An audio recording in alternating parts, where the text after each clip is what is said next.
I read your hater comments. A lot of them's like, okay, she's not a cook. Like, I could do this too. And it's like, okay, wait, that's the whole point. Thank God you can do it too. That is the point. I've never felt better getting off birth control. Like when I first got off birth control and I realized what it's like to ovulate and want to have sex with my husband, I was like, whoa. This is the most natural, this is crazy. Profound thing. It's like, wow, it's like we're humans. This is like, wow, we're back. I said to myself this morning, if you just do 25 minutes, Katie, you'll feel so much better. Please do it, Katie. Please do it. I felt so good about myself and so positive, proud of myself. I don't know about you. I have great ideas when I'm on a walk, or at least I think they're great. I think they're great. By the way, I feel like when I talk to you about these things, I'm getting so passionate. I'm like, I'm like, do it. Let's see.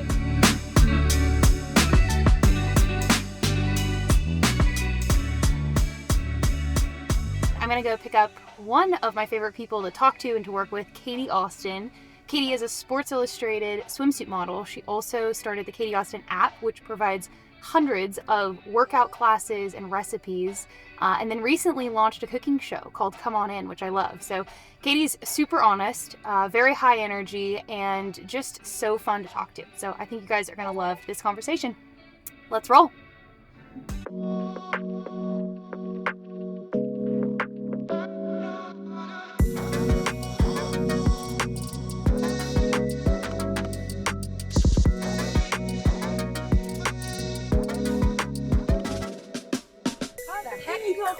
Classic.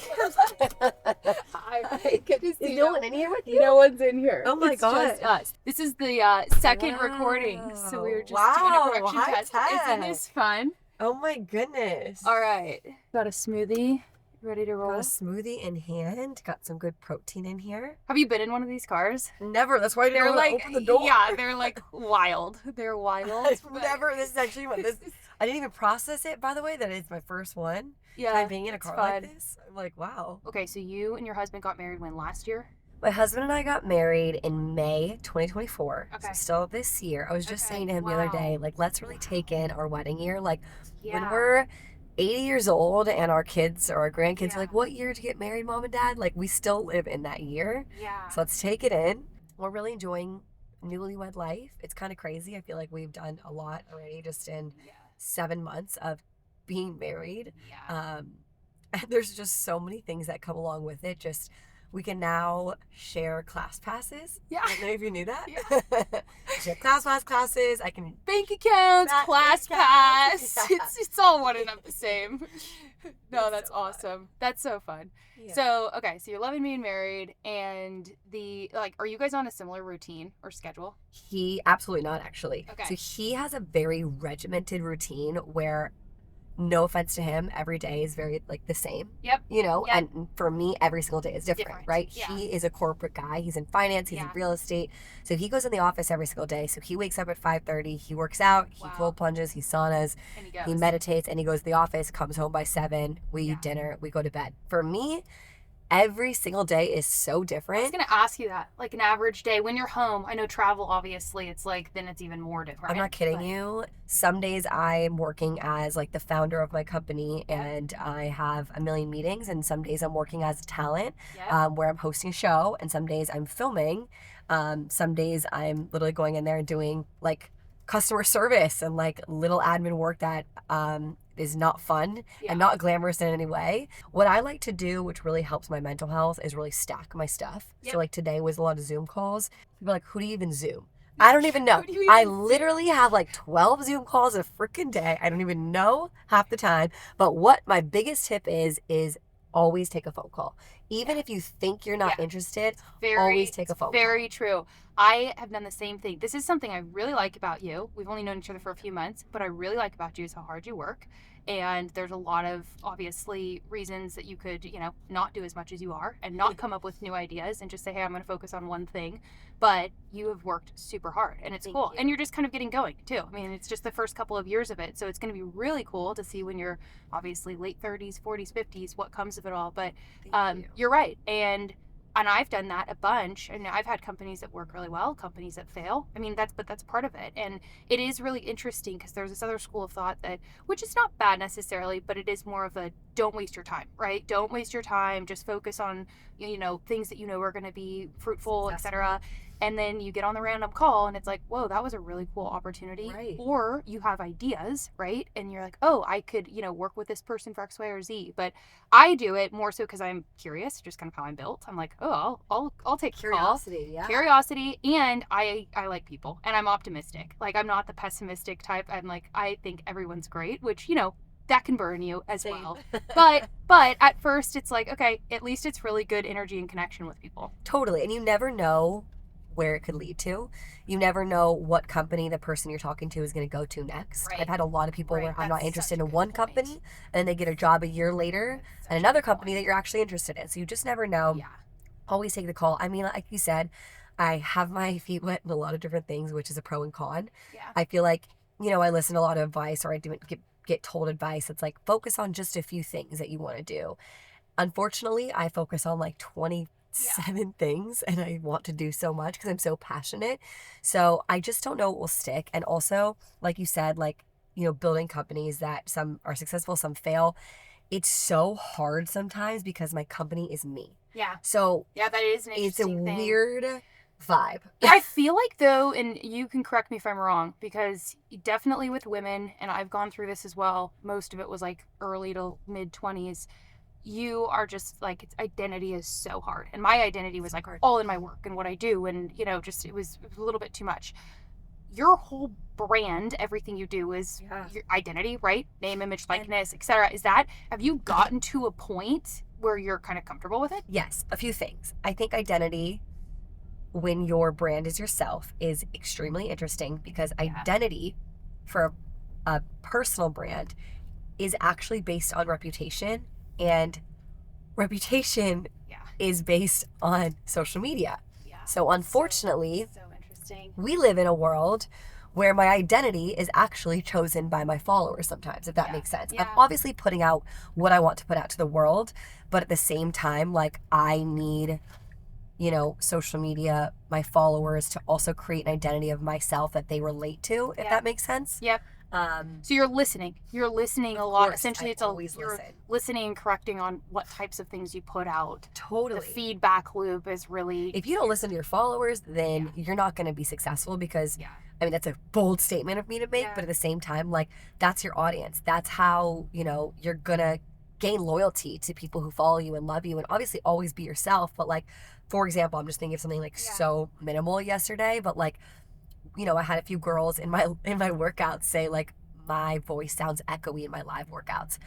I went and I got like these soundproof boards. I'm like soundproofing my whole entire thing. Obviously, it's a very small one, but like, I listen. Like, if they're like, no, we don't want 15-minute workouts, we want 12-minute workouts, I'll create 12-minute workouts. Of course I will. Good. So I'll always listen to what they want because that's, it's an obsession with the consumer. Yeah, that's to your point. That's how you get better product, right? And it's how you develop better content.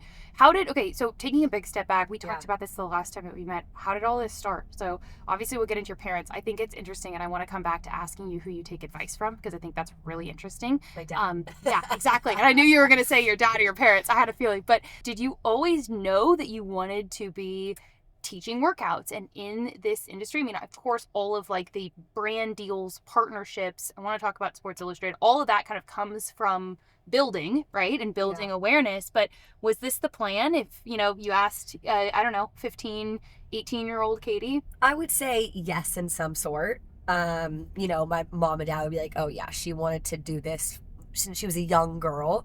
So I studied sports broadcast, and I got a TV hosting role at USC, which is like just very hands-on and amazing experience. And so did that for a few years. I wanted to be like the next Erin Andrews, to be honest. I was like, I talked to her and she was like helping me out with some advice. I got a job at Fox Sports West. And to be honest, it's hard to say like this is what I would be doing at 18 years old, because I'm now 31 and social media didn't exist like that. That's so true. Wanted to do traditional media, which was getting a job at Fox. And so when I was in my younger 20s, that's what I did. I thought that was the traditional path that you should take. And when I remember quitting Fox, and I was like, I don't know what to tell people I do now. I was making 25x more as an influencer than I was at Fox Sports. And I didn't want to quit my hosting job because I didn't know what to tell people what I did for work. I'm an influencer. I mean, this is back in, 6 years ago. And you're like, okay, sure you are. You and everyone right. else. And like being an influencer 6 years ago was like, is that a real job? So that's like 2018. Exactly. Okay. Yes. And so then was it COVID or was it, Yes. what really kind of was the catalyst? I was very wishy-washy and I think in your 20s, you can be that way. I looked like I had a lot of my together and I didn't. I didn't know what I wanted to do. I didn't know if I wanted to explore more sports hosting. I was, getting good freelance jobs, or I didn't know if I wanted to full force do influencing and like a fitness business. So I was really doing 50% of each, and you can't really do 100% of anything if you're right doing 50% of two different jobs. So basically, I was getting good freelance jobs. I was still trying to do influencing. COVID hit. I started doing so many live workouts, like to the point where I was like, okay. Like how many? Like 9. 9. 2 a day sometimes. 2 a day. Insane. Truly insane. Oh my gosh. And where were you distributing them? On Instagram. Instagram? On YouTube, some of it. Okay. Obviously, my app had some of my workouts as well. Okay, so you had the app at that point. I did have the app. I've had the app since 2018, but let me tell you, it was... If you have been an OG subscriber since 2018, then you've seen some days. Yeah. When I first launched my app, I had 6 workout videos on it. Like, it's like... But that's how it all starts. That's how you have to start. Totally. It's good. It's good to tell those stories. And thank God it's evolved, and my brand's evolved, and, all that stuff. And I've, grown my team out so well. But COVID hit, and then, I'm actually starting to get back into hosting a little bit. I just hosted the CMAs, cool. I saw you down there. You're there in Nashville. You would be and I'm not just saying this, you would be a great sports host. Thank you. A great sports host. There's a couple of people that I actually should introduce you to that are in that world. You know more people in that world than I do, but you would be great. I would love that. What sport, if you had to choose? If you could pick I love any football sport. at the moment. So I actually grew up in basketball. Okay. My dad is a sports agent. And like you said before, who do I get advice from? A lot of the times in like press and PR and stuff, and I'm like, my mom, she's my mentor, she's my best friend, which is true in the fitness industry. But when things are hitting the fan, you're calling your dad. Absolutely. My dad is my first call because he is the voice of reason. So my mom will be like, I'll call my mom up and she'll be like, just do it. Get on a plane and contact Kendall Jenner and just do a good workout with her. It's gonna be great. And I'm like, absolutely not. I have to call my dad to actually talk through logistically. Yeah. Give me a voice of reason. Yeah. So basically, what he taught me at a really young age is longevity of a career is really important, and to keep your name and your reputation and your identity, like we talked about earlier, how important that is. Yep. And so it's been really cool to learn from them. Obviously it's a different media day and age of social media, where my mom did VHSs and her own fitness TV show, where it's not going to be the same anymore at all, and the platforms and the how you consume content is differently. But at the end of the day, the foundation of doing marketing deals is there. Everyone's like, oh yeah, influencers are new in the last 10 years. Not really. My mom was going out there and early 80s, doing early 80s to 90s, early 2000s, and doing her own deals with my dad, and outsourcing different deals for her TV show, and putting whatever it was, like orange juice or Idaho potatoes, and putting them in her recipes and her cookbooks. Yeah, and so there was different ways of being an influencer back then. So but growing up, I mean, from a health and wellness perspective, it was just the culture of the house, huh? Just you guys had so much movement and diet. I mean, because then your mom, like you were saying with the influencer, I mean, not only was teaching aerobics classes, distributing them, which I want to talk about in a minute because I think that's super interesting, but then also nutrition, right? And that was a huge part of everything. Totally. And her number one thing, and my dad as well, was family, and making sure we're always sitting down at the dinner table. Yeah.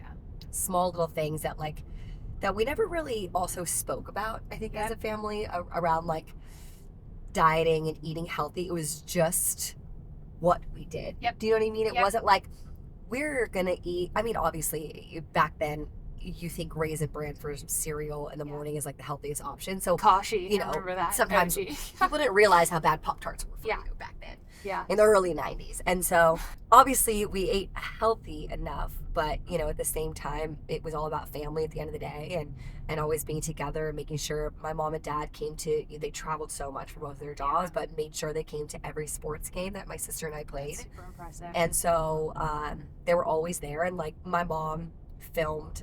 She had a TV show out 5 days a week on ESPN Lifetime, and that woman was still cooking us dinner at night. Yeah. She said That's how it something should be. interesting So that really interesting. did make me like rethink it, because obviously I just got married, and I guess not obviously, but we want to start a family soon, right? You should. And so the one thing, that my mom always talks about how lucky she was is she went to film her show for a week and got to take us. Yeah. And then, she's off for the next 3 months. Yeah. So she banked all of her content. That's insane. But for someone like me, It's I like have to show up every day. Yeah, that's insane. And it's like, now, I mean, the difference is that, like, not to soften the blow totally, but you can do a lot from home. There's a lot more flexibility with the technology. Yes. So it's like you can have kids in the house with you and you're not away from them.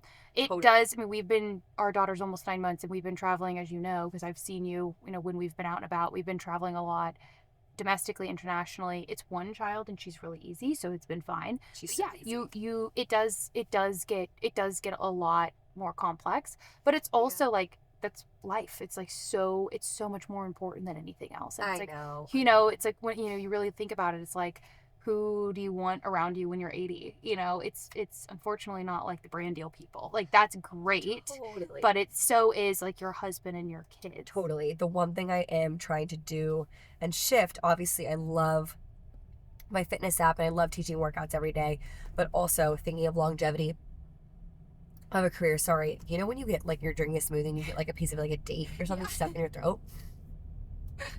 Just went down the wrong pipe. Yeah, I'm like, anyways, I'm trying to think of a way that when I do have kids, I don't have to show up every day. Yeah. And I'm doing a new cooking show, which I'm really I want to talk about that. I told Katie the last time we saw her, I love the logo. I love the look of it. Who did the logo? Me. You did. Yeah, so that's what I said. I said that to my husband. I was like, this is hilarious and so impressive, because here we are. We have great designers, don't get me wrong. But here we are. We're like obsessing over the logos. The designer's like, Katie did her own logo for her own cooking show. But guess how I did it? I mean, look at you right there. You can use Canva AI. This is not an ad. I literally typed into Canva and I said, make me a cooking show logo. Literally. So and they gave me a template. It's so good. It was so easy. Okay, so what, and this is something that I really am fascinated by. This is something I'll talk about our viewpoint of this with Nouri and accessibility. But one of the things that I do think there's a lot of downside to the social media stuff and a lot of obviously potential kind of boundaries needed for certain people. Yeah. However, let's talk about the positive of it. And back to your mom's career. At that time in the early 80s, there weren't gyms on every corner and Planet Fitnesses for $20 a month. There were no gyms. There weren't group classes. So talk about this, like, this concept of accessibility is so interesting for her, right? And that was our parents' generation. And then now when you look at obviously what you're doing with the app, hundreds of workouts that are available on demand any time of the day. And then now the cooking show. It's like, it's so cool how we can make such good content accessible, right? Absolutely. That's the positive of technology. Absolutely. So the positive is, I mean, starting with my cooking show, I have tried to put a cooking show. A lot of people probably wouldn't deem me as, someone that would host a cooking show, but I've been trying to do it. If you look back at my YouTube literally 10 years ago, you will see baby Katie. The OG Katie, like dorm room college. Yes, I did like dorm room recipes. I posted literally 11 years ago, actually. So over 10 years ago, I've been trying to do this. And, I thought to myself, how blessed are we that I can literally, instead of waiting for a network to pick this up, produce it and create it and put it out there myself. Yep. And so I have been doing that, and it's so fulfilling because it's like, even if I don't know where it's going to be going, it's beautiful because I'm doing my dream and I'm so happy while doing it. And the audience is really reacting well to it. So we'll just see what comes. The inspiration behind it, right? Because and this is something that's also, I think attractive to most people. It's approachable. It's not like these crazy health recipes. It's not stuff that takes 4 hours a day. And like, it's all approachable in the sense that like, it's quick enough to make. It's not crazy. It's very obtainable. Is the inspiration to be like more realistic? Is it to try and be more healthy? What's your thought on kind of how do you strike that balance? Totally. So the inspiration is recipes that are realistic for the busy mom, the working woman, someone who feels intimidated by cooking at home, and maybe they have only cooked pastas and casseroles for their entire life and don't know where to begin with cooking healthy because they find it cooking healthy might be like gross or hard or expensive. Yeah. So I do a lot of my recipes that are like pretty budget friendly, accessible ingredients. I'm not telling you to buy any superfoods like spirulina or anything crazy. So these are things people could get at a normal Kroger, Albertsons, Safeway, Vons. That's great. And a lot of these meals are only like 30 minutes or less, and minimal ingredients as well. The ingredients list is pretty minimal too. And so, a lot of these people, I read your hater comments. A lot of them's like, okay, she's not a cook. Like, I could do this too. And it's like, okay, wait, that's the whole point. Thank God you can do it too. That is the point. I want to empower you. And if you can't do it, it's like, exactly, then do it. So I want to just empower those who, feel intimidated in the kitchen, that they can cook healthy for their family. Don't resort to that fast food. Like, I got you. Here's how to meal prep. Here's how to do it on a budget. That's cool. How did this Sports Illustrated opportunity come up? So that was something that I first auditioned for in 2017. I always wanted to be in it. Wow, so early. Oh my God, I've been wanting to be an SI for a while. Okay, so this is like a dream. This was like, oh, for sure. What do they call it? Like the pen boards, the goal boards? Yes. This was on Katie's vision board. Collage. So I first auditioned in 2017, and so I always just loved the athletes in it. Yeah. I loved the athletes. I loved Alex Morgan. I loved her cover. I loved seeing, obviously the models are beautiful and hot and sexy, but like the athletes were really like the cool part to me. I wanted to be in it to show like the normal athletic body can be in it. You don't always have to be 5'10" and a traditional model where you're signed with an agency. So I was not signed with an agency, and it was kind of just like a dream. One of those dreams that you see from far away and you're like, yeah, cool, it'll never really happen, but I like dreaming. Yeah. In 2017, they opened up online castings where basically never before ever you could just apply online. You had to have an agent. You had to go to a casting in person in New York. Like, you never could just submit a tape. Anybody could submit a tape online in 2017. Wow. And it's called Swim Search. I heard about it. I shot it. One of my friends told me about it, and I was like, no way, I'm auditioning. Obviously, I didn't get it. I do it again. Obviously, I didn't get it. It's fine. There's 22,000 people that audition every year. I auditioned again in 2020, and I was so close to not doing it. I filmed this amazing casting audition video, and I just remember being like, this is so sad doing it for a third time. My followers who would follow me know that I keep auditioning, and they'll know I didn't get it. At that point, I think I had 150K on Instagram, so I was like, significant. There's a lot of people knowing that I'm pathetic not getting it. And then I was like, you know what? You miss 100% of the shots you don't take. And that's your dad and your mom are telling you go for it. But this is so true though, because this is such a good story to tell, because it is confidence that you have 100%. That most people don't have, and it's so sad, right? That that, and also what if I never pressed go or post on that video? I would not be sitting here today as a 4-time Sports Illustrated swimsuit model. And so it renews every year? Do you have to work to renew it? How does it work? Yeah, a lot of people don't really get it. Yes. I do not get it.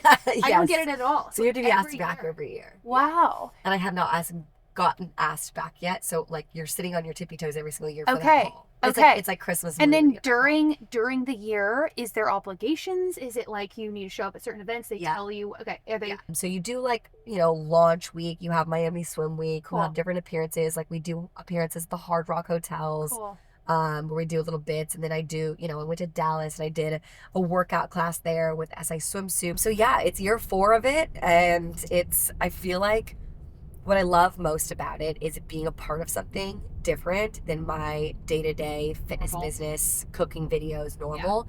I work alone a lot of the times. I film by myself. It's like so to have girls behind my back is amazing. That's so fun. What are some of the things that you think right now with women's health most people have either under prioritized or just don't know in your own journey? Kind of what are some of the things right now that you've been focused on that you think going into 2025 are the sort of health priorities and points of communication? I think in general, this is not something trendy or recent in any way, but I think there's so many myths about weight loss and how hard weight loss can be, and it's actually just very simple. At the end of the day, there's so many just fads and trends about weight loss and how to lose weight, and it's just so much easier than everyone's making it. It's actually very mathematical of a calorie deficit and moving your body.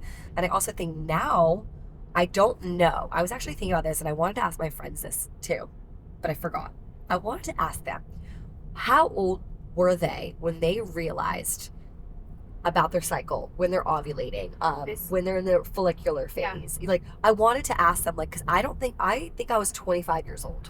Which is so much older than it should be. No, I think I was 24 or 25. Yeah. And it was when, this is what got us into like the product we just launched in hormone health and looking at how hormones interact with other parts of the body, obviously from our company's perspective, the gut. But I don't think we were taught any of this in school. It's so interesting, like getting pregnant even, because you're learning so much about your body that you never were taught. Oh yeah. It's wild. But no, I think that the hormone health in general, which and hormone and weight, I think those two areas of health are the most important to focus on right now. Absolutely. And it's crazy because I don't know if this sounds really dumb, but I swear I think it was like not until I was 25 that you can't get pregnant unless you're ovulating. Yep. Like, I know that sounds like now as a 31-year-old looking back, I'm like, I was just on birth control my entire life basically since I was 15. Because there's like no 27. education.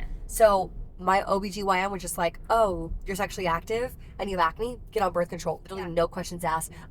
She almost like, by the way, is like scary to the point where you can't ask a question because makes you feel so unsafe in that scenario. Yep.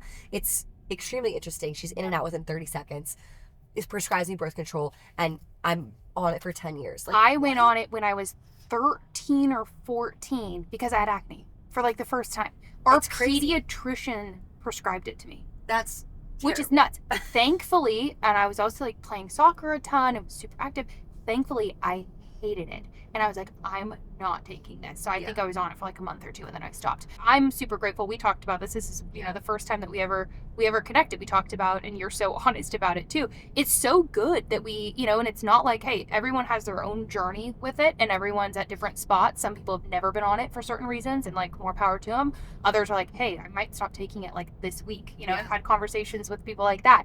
But at the end of the day, my position is you should at least have the awareness of like what it is, why you take it, what it does to your body.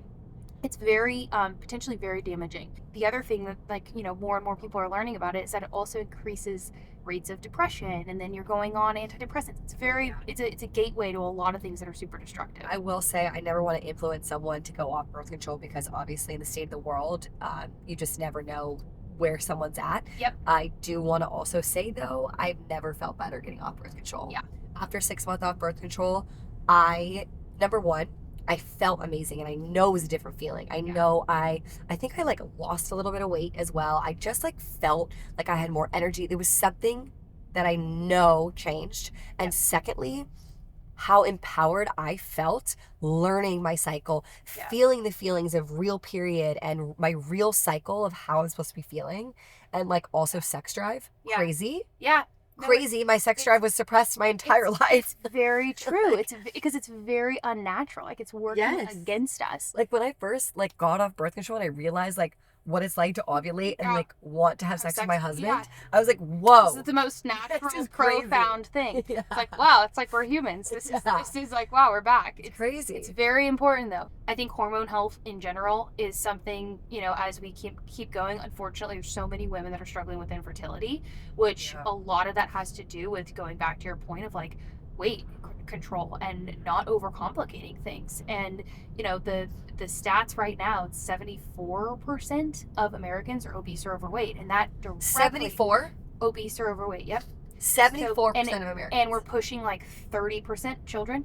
So that's the crazy thing. And it's so, there's obviously the truth and love live together, right? So there you can speak the truth and share the statistics, but then you want to be helpful. And then this is our whole position. It's like we want to create solutions that are accessible so that we can reach people where they're at and help them, and so that they can improve, right? That's the idea. And people are so unhealthy and not feeling well and not able to have high energy and go after their dreams and do all the things that they ought to be able to do. That's what it's about. I think we're losing the sight sometimes on, in the media these days of like to lose weight to, in quotes, for image, to look better. It's not about the aesthetics. It is about heart health, your blood health. It is about so many mental health things. Mental health. I mean, energy levels, as you said. There's so many reasons why obviously being overweight is not good for your actual physical being and your physical health. Yeah, it doesn't have anything to do with your image. No, it doesn't have anything to do with your image at all. It has everything to do with you really living as long as you can and reaching the potential that every single human being has. Heart disease is the number one cause of death in America, right? Yes, the number one cause of death. A man dies every 33 seconds from heart disease. So, and that's something we're working on right now. I'll keep you updated on it. We're developing a product next year that's really focused on men and heart disease. Because again, going back to, our core thesis as a company is the gut microbiome. The gut helps with a lot of cholesterol metabolism. So that's great. Yeah. Give the audience 3 or 4 things, because I think this is always stuff that people like and kind of like core takeaways going into the new year. What are some of the 3 or 4 things you would do? Okay. Easy, tangible. You have a whole year. And, that stat where, I think it's like 80% of people drop out of their New Year's resolutions by January 14th. Our PR team brought it up today. It's called like National Quitting Day or something. Yeah. They have a national day. It's January 17th. And that's because everyone sees a New Year's resolution and is like, I'm changing my whole life. I'm going to do this, that. No. Little small additions. Start really small. I think January is a great month to figure out those small wins that you can do and actually add in your lifestyle realistically. Yep. And you can always build and progress from there. There's no need to start. Imagine this. Imagine you're looking at 12 chapters of a book, right? And you're like trying to do this insane fitness challenge or add in, you work out now twice a week, but you want to do working out 6 days a week and you're looking at 12 chapters. Wouldn't you think you're going to progress every chapter? Of course. Yep. You would never start with 6 workouts. Maybe by April we'll get to 5 workouts a week. Always progress. I love my little cheesy ass quotes. Every athlete starts somewhere. Yep. So why not start, at 15%, 20%, go up from there each week. And that way, when you accomplish your goals and you set those small little promises to yourself, when you accomplish them, how good do you feel? Like I said to myself, I do this to myself on a weekly basis, on a daily basis. I said to myself this morning, if you just do 25 minutes, Katie, you'll feel so much better. Please do it, Katie. Please do it. 25 minutes, please. I did it. I felt so good about myself and so positive, like proud of myself that I did it. And when I was showering this morning, I was like, yay, I did it. And I go into my day so happy because I did it. Yeah. That's how you're going to feel. Well, and one of the other things that I have just been doing out of really necessity, but I've always liked to do it, is walking. We underestimate just the benefits and I would say power, I guess that's a strong word, but the power of walking, first of all, from a digestion perspective, right? One of the best ways to just support your gut and digest your food is to just go for a walk, eat earlier, especially dinner, right? Eat earlier if you can. I know it's tough with work for a lot of people, but if you can eat even a little bit earlier and go for a walk, that makes a huge difference. But it's also way more than that. Going back to cardiovascular health, your mental health. I don't know about you. I have great ideas when I'm on a walk, or at least I think they're great. I think they're great. But I want to chit chat. I'm calling up my friends and I'm making 60 million plans because I have so much energy. Yes. But walking is so good for your physical and your mental health, and it's a way, like you said, for cardiovascular health to get in cardio that doesn't feel intimidating, right? Exactly. You can do it with a friend, which is amazing. It's for any age level, and also it's one of the most underrated ways to actually lose weight. But also I want to go back to that tip that you said about eating earlier. Yeah. That's one of my mom's biggest tips. Yep. So she has said that for years, to eat earlier. The earlier you eat, the better. She always says have a huge breakfast. Yep. A medium-sized lunch and a smaller early dinner. Yep. And that's how, my mom has stayed so freaking healthy, and my dad. Yeah. And my dad's 73 and my mom is 67. It's wild. And, they're just healthier than ever. And do they have as much energy as you? More. My mom has more energy than me. Are you kidding me? My mom has so much energy, it almost annoys me. I literally will wake up exhausted from a night out, and she'll be at the same party, and she'll be done with the workout by 7 a.m. And I'm like, stop. Yeah. It's so annoying, Mom. Yeah. It's so good. That's awesome. She's crazy. Yeah.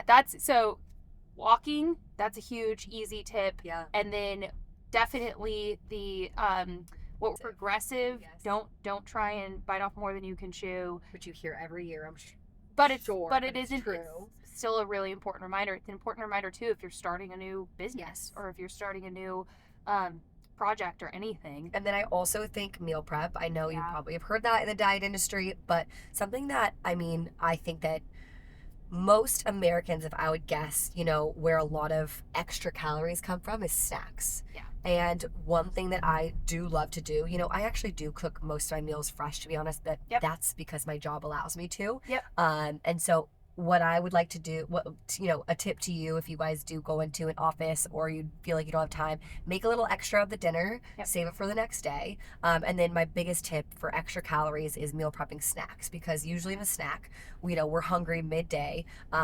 We really, usually tend to go towards something unhealthy that's just in the pantry. This sounds crazy, but my family, me and my husband and my puppy. Me and my family. We don't have snacks in the house. Like literally barely have snacks. We have like some meat sticks. We have, stuff to make a smoothie. Like literally, if I want a snack, I have to make it. And so my tip to you is to meal prep your snacks. That's very smart, and just stop buying packaged foods. Yeah. I think that if you are really struggling with whether it be hormone imbalance or weight, whatever it is, if you're struggling, one of the best things you can do, and yes, it takes discipline, and yes, it's hard because it's kind of like getting off of a drug, but stop eating processed foods. That is a root cause of so much inflammation. Yeah. And so it's hard. And of course, again, it's like one of those things, you do it in baby steps. But if you are struggling from even like really painful periods and really, terrible, issues with hormone imbalance, that's one of the best things that you can do. Unfortunately, our food system kind of works against us in so many ways. So it sure does. If you don't have, my mom always said, if it's not in the pantry, you can't eat it. And I was like, all right. My mom is a little bit of an almond mom. She's like the original, what do they call them? The granola mom. She's so funny though, but that's great though. I mean, she's right in a lot of those things. Yeah. Thank goodness sometimes I never like really let those kind of moments like that affect me. But she meant it in a way for, to eat less processed foods. It was never about losing weight. If you think that's bad, my dad, who I love dearly, was quite the health nut as well. He and my mom cooked for us, and I think that just is such a blessing and such a gift. But one day I wanted a donut, and he's like, do you know what it's like for your body to process a donut? He's like, go get the garden hose. And he's like, eating a donut, it's like trying to shove a donut down the garden hose. That's how hard it is for you to process a donut. And I was like, I was mortified. I was like, oh my gosh, I'm never eating a donut. And he's not wrong. It's really hard for your body to process all that sugar in a donut. But I was just like, well, that's vivid. But, okay, so I like that he said this in a way where obviously, he turned you off to eating donuts. Don't get me wrong. Krispy Kreme. But he wasn't saying, hey, that donut is 600 calories, so you might not want to eat it. Or you've got to walk around 5 miles. Walk around. No, he was telling us what it does to the inside of your body. And he, again, quite the vivid image, but he wasn't wrong. I mean, it's like it's digestion really at the end of the day, right? It wasn't, he's not saying like, anything else besides gut health in that instance. He's not saying how many calories the donut is. That's what inspired my journey for Nouri. No, I'm just kidding. But like kind of like having a dad like that. Could you imagine if that's like, what is the origin story of the company? And I was like, well, this one time. No. But yeah, it is. Your mom, your parents did a great job raising you guys, and it's definitely something that is a blessing, and you don't take it, obviously for granted. I never take it for granted. But the confidence and the energy and just the interest that you have and what you prioritize is so important. I think my confidence comes a lot from passion. Yeah. I feel very grateful that I'm so passionate about honestly everything that I do, and so I think if you were to base confidence off something, my tip to you is never basing confidence off of looks, never basing confidence off of, how much money you make. It's all about like how passionate you are. Totally. I obviously think treating your body right and movement is a huge part of my confidence because it makes me feel strong and it makes me feel like so good and positive, which helps me walk into a room with confidence. But at the same time, I think my confidence comes from passion. Yeah.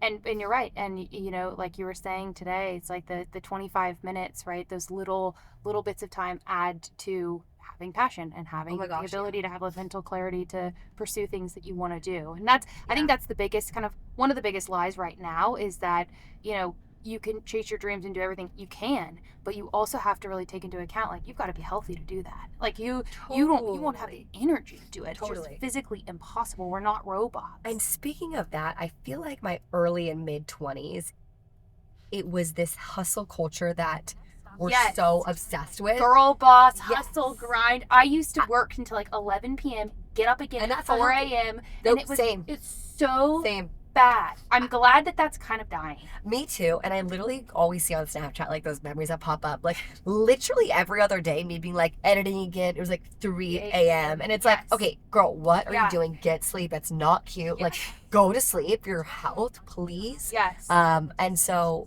I definitely think, at the end of the day, working hard is amazing, but treating your body, the way it should be treated.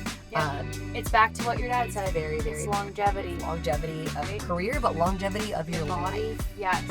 And adding years to your life. That is right. All right.